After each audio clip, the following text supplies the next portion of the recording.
আসসালামু আলাইকুম এভরিওয়ান। আশা করি সবাই ভালো আছেন। আজকে আমি একটি নতুন রেসিপি নিয়ে এসেছি।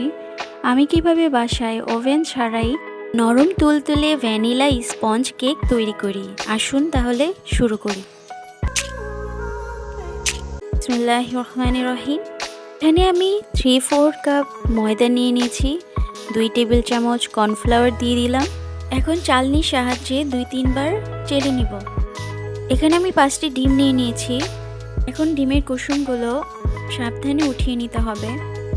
এখন ডিমের সাদা অংশ মিডিয়াম স্পিডে বিট করতে থাকব। যখন দেখবেন একটু ফেনা ফেনা উঠে গেছে, তখন 1 কাপ চিনি অ্যাড করা শুরু করব। একটু পরপর অ্যাড করতে হবে, অল্প অল্প করে।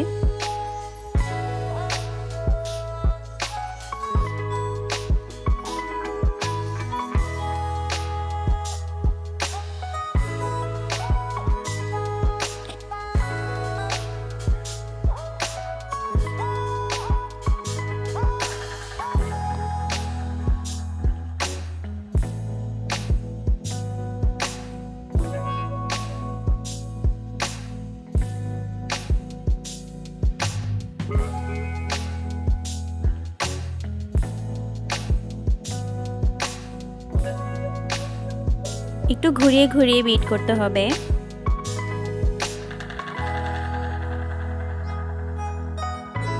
ডিমের ম্যারাংটি হয়েছে কিনা তা চেক করতে পাত্রটি একটু কাত করে দেখতে হবে।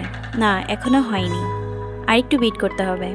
যখন দেখবেন একেবারে জমে গেছে, পাত্র থেকে সরে আসছে না কাত করার পরেও, তখন বুঝবেন ম্যারাংটি সম্পূর্ণভাবে হয়ে গেছে। এখন ডিমের ম্যারাঙে এক এক করে ডিমের কুসুম অ্যাড করব। এখন মিডিয়াম স্পিডের থেকে আমি একেবারে লো স্পিড করে দিয়েছি। এই টাইমে ডিমের ম্যারাংটি খুব সাবধানে বিট করতে হবে লো স্পিডে।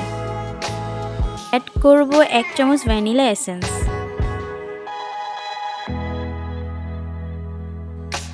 অ্যাড করব 1/4 কাপ রান্নার রেগুলার তেল।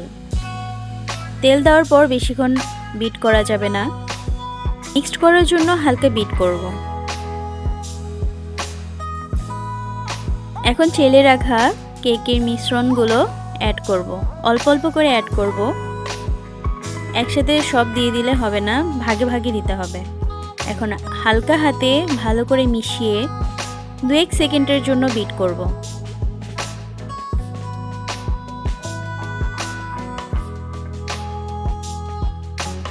আমি 3 ভাগে দিয়েছি।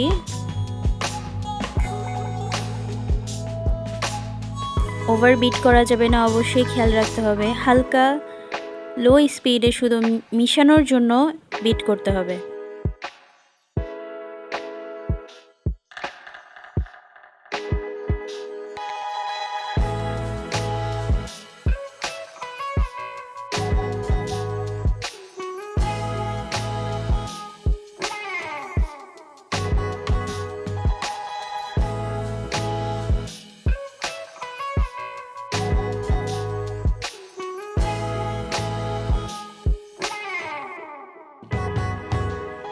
এখন সম্পূর্ণ ব্যাটারটি ভালোভাবে মিক্সড করে নিব।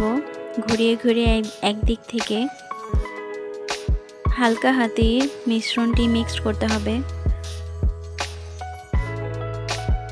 একটি ননস্টিক সসপ্যানে তেল ব্রাশ করে নিব। এখন ব্যাটারটি সসপ্যানে ঢেলে দেব।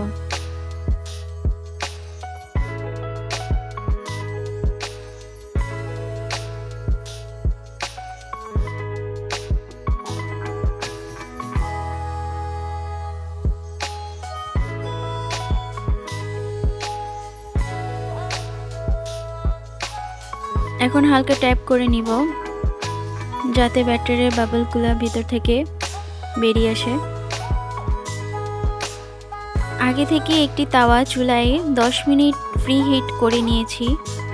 এখন ঢাকনা দিয়ে ভালো করে ঢেকে সসপ্যানটি তাওয়ার উপর বসিয়ে লো আঁচে রেখে অপেক্ষা করব 35 মিনিট।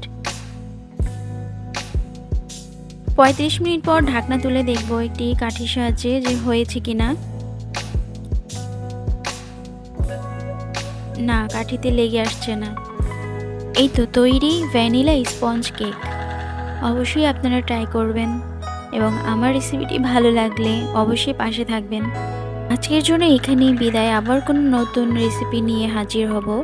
সবাই ভালো থাকবেন এবং আমার চ্যানেলটি সাবস্ক্রাইব করে রাখবেন। আল্লাহ হাফিজ।